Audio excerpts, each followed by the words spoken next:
ശ്രീ സമീർ അഹമ്മദ് കർണാടക മന്ത്രി പ്രിയപ്പെട്ട സമീർ അഹമ്മദ് അദ്ദേഹം നമ്മുടെ തിരഞ്ഞെടുപ്പ് പ്രചരണത്തിന്റെ പൊതുയോഗത്തിന്റെ സമാപന സമ്മേളനത്തിന്റെ ഉദ്ഘാടന കർമ്മം നിർവഹിച്ചിട്ട് അദ്ദേഹം യാത്രയാവുകയാണ്. ഒരുപാട് തിരക്ക് പിടിച്ച പരിപാടികൾക്കിടയിലാണ് അദ്ദേഹം കടന്നു വന്നത്. നമ്മുടെ പ്രിയപ്പെട്ട നേതാവ് ശ്രീ KC വേണുഗോപാലിന്റെ അഭ്യർത്ഥന മാനിച്ച് ഈ പരിപാടിയിലേക്ക് എത്തിച്ചേർന്ന അദ്ദേഹത്തോടുള്ള നന്ദിയും കടപ്പാടും ഈ സന്ദർഭത്തിൽ രേഖപ്പെടുത്തുകയാണ്.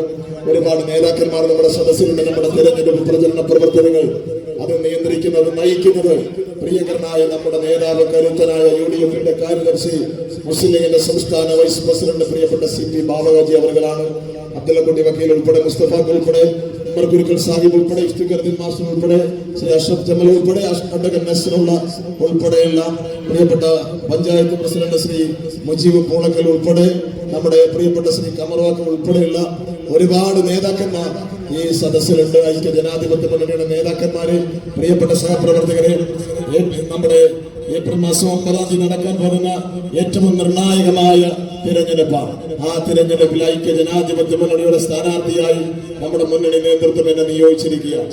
ഈ തിരഞ്ഞെടുപ്പ് എന്ന് പറയുന്നത് കേവലം ഒരു തിരഞ്ഞെടുപ്പല്ല, മറിച്ച് ഇതൊരു ജീവൻ മരണ പോരാട്ടമാണ്. ആര് ഭരിക്കും, ആര് ജയിക്കും, ആര് നയിക്കും, ആര് തോൽക്കും എന്ന് തീരുമാനിക്കുന്ന തെരഞ്ഞെടുപ്പല്ല. നമ്മുടെ നാട് നാളെ നിലനിൽക്കണമോ എന്ന് തീരുമാനിക്കുന്ന ഏറ്റവും വിധിനിർണായകമായ ഒരു തെരഞ്ഞെടുപ്പാണ്. ഇതൊരു ജീവൻ മരണ പോരാട്ടമാണ്. ആ ജീവൻ മരണ പോരാട്ടത്തിൽ നമുക്ക് വിജയിച്ച് മതിയാകും.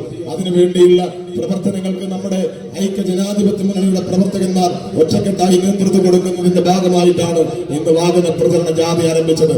ഈ പഞ്ചായത്തിന്റെ വിവിധ ഭാഗങ്ങളിലൂടെ നമ്മൾ കടന്നു ചെല്ലുകയാണ്. ഈ നാട്ടിലെ ജനങ്ങൾ പൊറുതിമുട്ടി കഴിയുകയാണ്. ഒരുപാട് പ്രയാസങ്ങൾ അവർ സഹിക്കുകയാണ്. കുടിക്കുവാൻ വെള്ളമില്ലാതെ ഈ നാട്ടിലെ ജനങ്ങൾ വലിയ പ്രയാസം നേരിടുകയാണ് ഈ കൊടും വേനലിൽ. നിങ്ങൾ ഓർക്കണം, നമ്മുടെ നാട് ഇത്രയേറെ പുരോഗമിച്ചിട്ടും കുടിക്കുവാൻ വെള്ളം കിട്ടാതെ ജനങ്ങൾ വലയുന്ന ഒരു പ്രദേശം ഈ കേരളത്തിലുണ്ടെങ്കിൽ ഒരു പക്ഷേ ഇത്രത്തോളം ഈ 3 പഞ്ചായത്തുകളെ വലയ്ക്കുന്ന ഏറ്റവും ഗുരുതരമായ വിഷയമാണ്. ഭാരതപ്പുഴ പോലെ ഒരു പുഴ നമ്മുടെ അടുത്തുണ്ട്. ചമ്രവട്ടം പോലെ വലിയൊരു പദ്ധതിയുണ്ട്. പക്ഷേ അഴിമതി ആ പദ്ധതിയിൽ കടന്നുകൂടിയതിന്റെ ഫലമായി പലരും കമ്മീഷൻ അതിൽ നിന്ന് ചോർത്തിയതിന്റെ ഫലമായിട്ടാണ് ഇന്ന് ചമ്രവട്ടം വലിയ ചോർച്ചയിലൂടെ കടന്നു പോകുന്നത്. ഈ നാട്ടിലെ ജനങ്ങൾക്ക് ആ പദ്ധതി കൊണ്ടൊരു പ്രയോജനമില്ലാത്തൊരു സാഹചര്യം. അങ്ങനെ എത്രയോ പ്രശ്നങ്ങൾ ഈ നാട്ടിലെ ജനങ്ങൾ അനുഭവിക്കുകയാണ്. ഈ പ്രശ്നങ്ങൾക്കും പ്രയാസങ്ങൾക്കും ഈ നാട്ടിൽ ഈ പ്രയാസങ്ങൾക്കും വിഷമങ്ങൾക്കും ഒരു പരിഹാരം ഉണ്ടാകണം. ഐക്യ ജനാധിപത്യ മുന്നണി അതാണ് പറയുന്നത്, ഒരു മാറ്റം ഉണ്ടാവണം. സ്നേഹപാത എന്ന് പറയുന്ന പാർക്ക് കാട് പിടിച്ച് മൂടിക്കിടക്കുകയാണ്. ഈ തവനൂരിന്റെ മണ്ണിൽ കേരളത്തിൽ 140 നിയോജക മണ്ഡലത്തിൽ പോലീസ് സ്റ്റേഷൻ ഇല്ലാത്ത നിയോജക മണ്ഡലമാണ്. ഒരു ഫയർ സ്റ്റേഷൻ ഇല്ലാത്ത നിയോജക മണ്ഡലമാണ്. നല്ലൊരു ബസ് സ്റ്റാൻഡ് പോലും ഇല്ലാത്ത നിയോജക മണ്ഡലമാണ്. ഒരുപാട് ടൂറിസം സ്പോട്ടുകൾ, ഡെസ്റ്റിനേഷനുകൾ നമുക്ക് വികസിപ്പിക്കുവാൻ കഴിയും. അബ്ദുള്ളക്കുട്ടിയാക്ക ബ്ലോക്ക് പഞ്ചായത്തിന്റെ പ്രസിഡന്റ് ആയിരുന്നപ്പോൾ കൊണ്ടുവന്ന പടിഞ്ഞാറക്കരയിലെ പാർക്ക് ഒഴിച്ചു നിർത്തിയാൽ നല്ല ഒരു പാർക്ക് നമുക്കില്ല. കാറ്റുകൊള്ളുവാൻ, കാഴ്ച കാണുവാൻ 10,000 ഒഴുകിയെത്തുന്ന പ്രദേശമാണ്. ഈ മേഖലകളിലൊക്കെ തന്നെ നമുക്ക് വികസനം ഉണ്ടാവണം. നമ്മുടെ കുട്ടികളാണ് നമ്മുടെ നാടിന്റെ നാളെയുടെ നല്ല വാഗ്ദാനങ്ങൾ. അവരാണ് ഈ നാടിന്റെ നാളെയുടെ പ്രതിഭകളായി വളർന്നു വരേണ്ടത്. അവർക്ക് വളരാൻ, ഉയരാൻ ആവശ്യപ്പെടുന്ന പ്രോത്സാഹനം നൽകുക എന്നത് സമൂഹം എന്ന നിലയിൽ നമ്മുടെ ഉത്തരവാദിത്തമാണ്. നമ്മുടെ കുട്ടികൾക്ക് പഠിച്ചു വളരാൻ നല്ല സ്ഥാപനങ്ങൾ വേണം. നമ്മുടെ കുട്ടികൾക്ക് കളിച്ചു വളരാൻ നല്ല സെന്ററുകൾ വേണം, സ്റ്റേഡിയം വേണം, സിന്തറ്റിക് ട്രാക്ക് വേണം. നിങ്ങൾക്കറിയുമോ, കഴിഞ്ഞ 3 വർഷമായി തുടർച്ചയായി സംസ്ഥാന കായികമേളയിൽ മലപ്പുറം ജില്ല 1-ാം സ്ഥാനത്താണ്. കേരളത്തിന്റെ മുമ്പിൽ അഭിമാനത്തോടെ മലപ്പുറം ജില്ല 1-ാം സ്ഥാനത്തെത്തുമ്പോ നമ്മുടെ ഈ കടകശ്ശേരിയിലെ ഐഡിയൽ സ്കൂളാണ് ഈ മലപ്പുറം ജില്ലയ്ക്ക് 1-ാം സ്ഥാനം നേടിക്കൊടുക്കുന്നതിൽ മുൻപന്തിയിൽ നിൽക്കുന്ന വിദ്യാലയം. നമ്മുടെ കുട്ടികളാണ് ഏറ്റവും മികച്ച കളിക്കാരായി വളർന്നു വരികയാണ്. ഏറ്റവും മികച്ച അത്ലറ്റിക്സുകളായി അവർ വളർന്നു വരികയാണ്. പക്ഷേ അവർക്ക് കളിക്കാൻ പറ്റിയ ഒരു സ്ഥാപനം സർക്കാർ ഇവിടെ നിർമ്മിച്ചിട്ടില്ല. കഴിഞ്ഞ വർഷം കായികമേള, മലപ്പുറം ജില്ലാ കായികമേള നടന്നത് സ്പോർട്സ് മന്ത്രി നമ്മുടെ മലപ്പുറംകാരനാണ്. പക്ഷെ കായികമേള നടന്നത് മലപ്പുറം ജില്ലയിലല്ല, അത് പാലക്കാട് ജില്ലയിൽ കൊണ്ടുപോയി നടത്തേണ്ടുന്ന ഗതികേടുണ്ടായി. നല്ലൊരു സിന്തറ്റിക് ട്രാക്കില്ല, നല്ലൊരു സ്റ്റേഡിയം ഇല്ല. നമ്മുടെ നാട്ടിൽ മാറ്റം വേണ്ടേ? മറ്റു നാടുകൾ മാറുന്നതോടൊപ്പം തന്നെ നമ്മുടെ നാടും മാറണം. മറ്റു നാടുകൾ വളരുന്നതോടൊപ്പം തന്നെ നമ്മുടെ നാടും വളരണം. അങ്ങനെ വളരാൻ, ഉയരാൻ ഒരു മാറ്റത്തിനുള്ള അവസരമാണ് ഈ തവനൂരിൽ നടക്കാൻ പോകുന്ന തെരഞ്ഞെടുപ്പ്.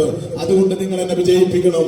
ഞാനൊരു KSUവിന്റെ പൊതുപ്രവർത്തകനായിരിക്കുന്ന കാലം മുതൽ ഈ തവനൂരിന്റെ കർമ്മമണ്ഡലമാണ്. BV പ്രകാശ് ഈ തവനൂർ മണ്ഡലം രൂപം കൊണ്ട് ഒന്നാമത്തെ തെരഞ്ഞെടുപ്പിൽ മത്സരിക്കുമ്പോൾ ഈ മണ്ഡലത്തിന്റെ ഊടുവഴികളിലും ഇടവഴികളിലും അദ്ദേഹത്തിന് വേണ്ടി പ്രസംഗിക്കുവാനും പ്രവർത്തിക്കുവാനും വന്ന അന്ന് മുതൽ ഈ മണ്ഡലത്തിലെ UDF നേതാക്കന്മാരുമായി പ്രവർത്തകരുമായി ആത്മബന്ധമുള്ള ഒരു എളിയ പൊതുപ്രവർത്തകനാണ് ഞാൻ. കഴിഞ്ഞ 3 വർഷമായി മലപ്പുറം ജില്ലാ കോൺഗ്രസ് കമ്മിറ്റിയുടെ പ്രസിഡന്റായി ഞാൻ പ്രവർത്തിക്കുകയാണ്. മലപ്പുറം ജില്ലാ കോൺഗ്രസ് കമ്മിറ്റിയുടെ പ്രസിഡന്റ് എന്ന നിലയിൽ എന്റെ കർമ്മമണ്ഡലമാണ് ഈ പറയുന്ന തവനൂരും തിരൂരും പൊന്നാനിയും ഒക്കെ.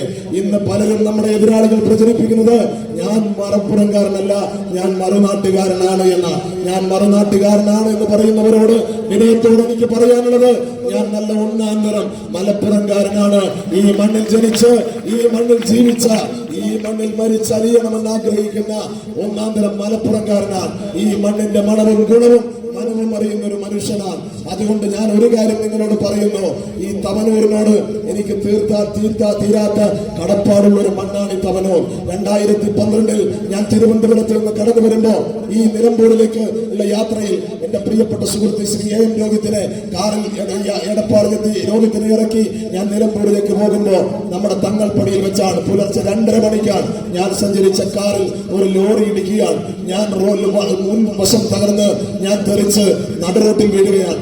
ചോര വാർന്ന് അർദ്ധരാത്രി ഞാൻ നടുറോട്ടിൽ അബോധാവസ്ഥയിൽ കിടക്കുകയാണ്. ആ ആക്സിഡന്റിന്റെ ശബ്ദം കേട്ട് അർദ്ധരാത്രിയിൽ ഞെട്ടി ഉണർന്ന ഒരു കൂട്ടം നല്ലവരായ നാട്ടുകാർ അവിടെ ഓടിയെത്തി ആംബുലൻസ് വിളിച്ചെന്ന് വാരിയെടുത്ത് കോരിയെടുത്ത് ആശുപത്രിയിൽ കൊണ്ടുപോയി. ഒരു 10 മിനിറ്റ് താമസിച്ചിരുന്നെങ്കിൽ 20 മിനിറ്റ് താമസിച്ചിരുന്നെങ്കിൽ ആ നടുറോട്ടിൽ കിടന്ന് ചോര വാർന്ന് ഞാൻ ഒരു അനാഥ പ്രേതത്തെ പോലെ മരിച്ചു പോകേണ്ടുന്ന ഒരാളായിരുന്നു. പക്ഷേ ഈ തവനൂരിലെ നല്ലവരായ മനുഷ്യർ എനിക്ക് 2ാം ജന്മം സമ്മാനിച്ചു. എന്റെ ജീവിതം എന്ന് പറയുന്നത് ഈ നാട്ടിലെ ജനങ്ങൾ നൽകിയ ദാനമാണ്, 2ാം ജന്മമാണ്. ആ തവനൂരുകാരോട് ഒരിക്കലും മറക്കാനാവാത്ത അടക്കാനാവാത്ത കടപ്പാട് ഹൃദയത്തിൽ സൂക്ഷിക്കുന്ന ഒരു എളിയ പൊതുപ്രവർത്തകനാണ് ഞാൻ. അതുകൊണ്ട് ഞാൻ പറയുന്നു, തവനൂർ എനിക്ക് അത്രത്തോളം ഞാൻ ഹൃദയത്തോട് ചേർത്ത് വെക്കുന്ന എന്റെ വികാരമാണ്. നിങ്ങൾ എന്നെ വിജയിപ്പിച്ചു കഴിഞ്ഞാൽ ഒരു തവനൂരുകാരനായി, തവനൂരിന്റെ MLA ആയി, ഈ നാട്ടിൽ ജീവിക്കുന്ന ഈ നാട്ടിൽ താമസിക്കുന്ന ഒരു MLA ആയി നിങ്ങൾ വിളിച്ചാൽ വെളിപ്പുറത്ത് വിളി കേൾക്കുന്ന ഒരാളായി ഞാൻ ഉണ്ടാകും. ഇവിടെ കഴിഞ്ഞ 15 വർഷമായി MLA ആയിരിക്കുന്ന വ്യക്തിയെ കാണണമെങ്കിൽ പലപ്പോഴും വളാഞ്ചേരിയിലേക്ക് വണ്ടി പിടിച്ചു പോകേണ്ടുന്ന സാഹചര്യമാണ്. 15 വർഷമായിട്ട് 10 സെന്റ് സ്ഥലം വാങ്ങി അദ്ദേഹം തവനൂരിൽ താമസിച്ചിട്ടില്ല. ഞാൻ ഒരു കാര്യം ഉറപ്പ് പറയുന്നു, വളാഞ്ചേരിയിലേക്ക് പോകേണ്ടുന്ന സാഹചര്യം ഉണ്ടാവില്ല. കുറ്റിപ്പുറം പാലം വിട്ട് കടന്നു പോകേണ്ടുന്ന സാഹചര്യം ഉണ്ടാവില്ല. തവനൂരിൽ നിങ്ങളുടെ മുറ്റത്ത് നിങ്ങൾ ഒരുവനായി, നിങ്ങളുടെ ഒരു കുടുംബാംഗമായി, ഒരു കൂടപ്പിറപ്പായി ഞാൻ നിങ്ങളുടെ കൂടെ ഉണ്ടാകും. ഒരു മകനായി, ഒരു സഹോദരനായി, ഒരു കുടുംബാംഗമായി നിങ്ങളുടെ ഒപ്പം ഞാൻ ഉണ്ടാകും. ഐക്യ ജനാധിപത്യ മുന്നണിയുടെ സാരഥിയായ എന്നെ നിങ്ങൾ വിജയിപ്പിക്കണം. PS ജോയി എന്ന വ്യക്തിക്ക് വോട്ട് ചെയ്തതിന്റെ പേരിൽ, വോട്ട് ചോദിച്ചതിന്റെ പേരിൽ ജീവിതത്തിൽ ഒരിക്കലും നിങ്ങൾക്ക് ദുഃഖിക്കേണ്ടുന്ന ഒരു സാഹചര്യം ഉണ്ടാവില്ല എന്ന് ഞാൻ ഉറപ്പു നൽകുകയാണ്. എനിക്ക് വോട്ട് ചോദിച്ചതിന്റെ പേരിൽ ഒരാളുടെ മുമ്പിലും തലകുനിച്ചു നിൽക്കേണ്ടുന്ന ഒരു സാഹചര്യം ഞാൻ ഉണ്ടാക്കില്ല എന്ന് നിങ്ങൾക്ക് ഉറപ്പു നൽകുകയാണ്. അതുകൊണ്ട് പ്രിയപ്പെട്ടവരെ, ഇനി എണ്ണം പറഞ്ഞ ദിവസങ്ങൾ മാത്രമേ ഉള്ളൂ. കുറഞ്ഞ ദിവസങ്ങൾക്കുള്ളിൽ നമുക്ക് ഒരുപാട് പേരിലേക്ക് എത്താൻ കഴിയാത്ത സാഹചര്യമാണ്. എല്ലാ വോട്ടർമാരോടും നിങ്ങൾ വോട്ട് ചോദിച്ച്, വോട്ടുകൾ അഭ്യർത്ഥിച്ച്, പരമാവധി വോട്ടുകൾ സമാഹരിച്ച് ഈ നാടിന്റെ ഒരു മാറ്റത്തിന് വേണ്ടിയുള്ള ഏറ്റവും നിർണായകമായ തെരഞ്ഞെടുപ്പിൽ കൈകൾ കോർത്ത് വെച്ച്, ഹൃദയങ്ങൾ ചേർത്ത് വെച്ച്, ഒരു കൈയായി, ഒരു മെയ്യായി, ഒരു മനമായി നമുക്ക് ഒരുമിച്ച് മുന്നോട്ട് പോകാം എന്ന് മാത്രം സൂചിപ്പിച്ചുകൊണ്ട് ഈ വൈകിയ വേളയിലും ഈ സ്വീകരണ സമ്മേളനം വിജയിപ്പിച്ച നിങ്ങൾ എല്ലാവരെയും ഹൃദയത്തോട് ചേർത്ത് അഭിവാദ്യം ചെയ്തുകൊണ്ട് ഒരിക്കൽ കൂടി നിങ്ങളുടെ വിലയേറിയ വോട്ടുകൾ കൈപ്പത്തി ചിഹ്നത്തിൽ രേഖപ്പെടുത്തണമെന്ന് നിങ്ങളുടെ വളരെ വിനയത്തോടെ താഴ്മയായി അഭ്യർത്ഥിച്ചുകൊണ്ട് ഞാൻ അവസാനിപ്പിക്കുന്നു. നിങ്ങൾക്ക് അഭിവാദ്യം.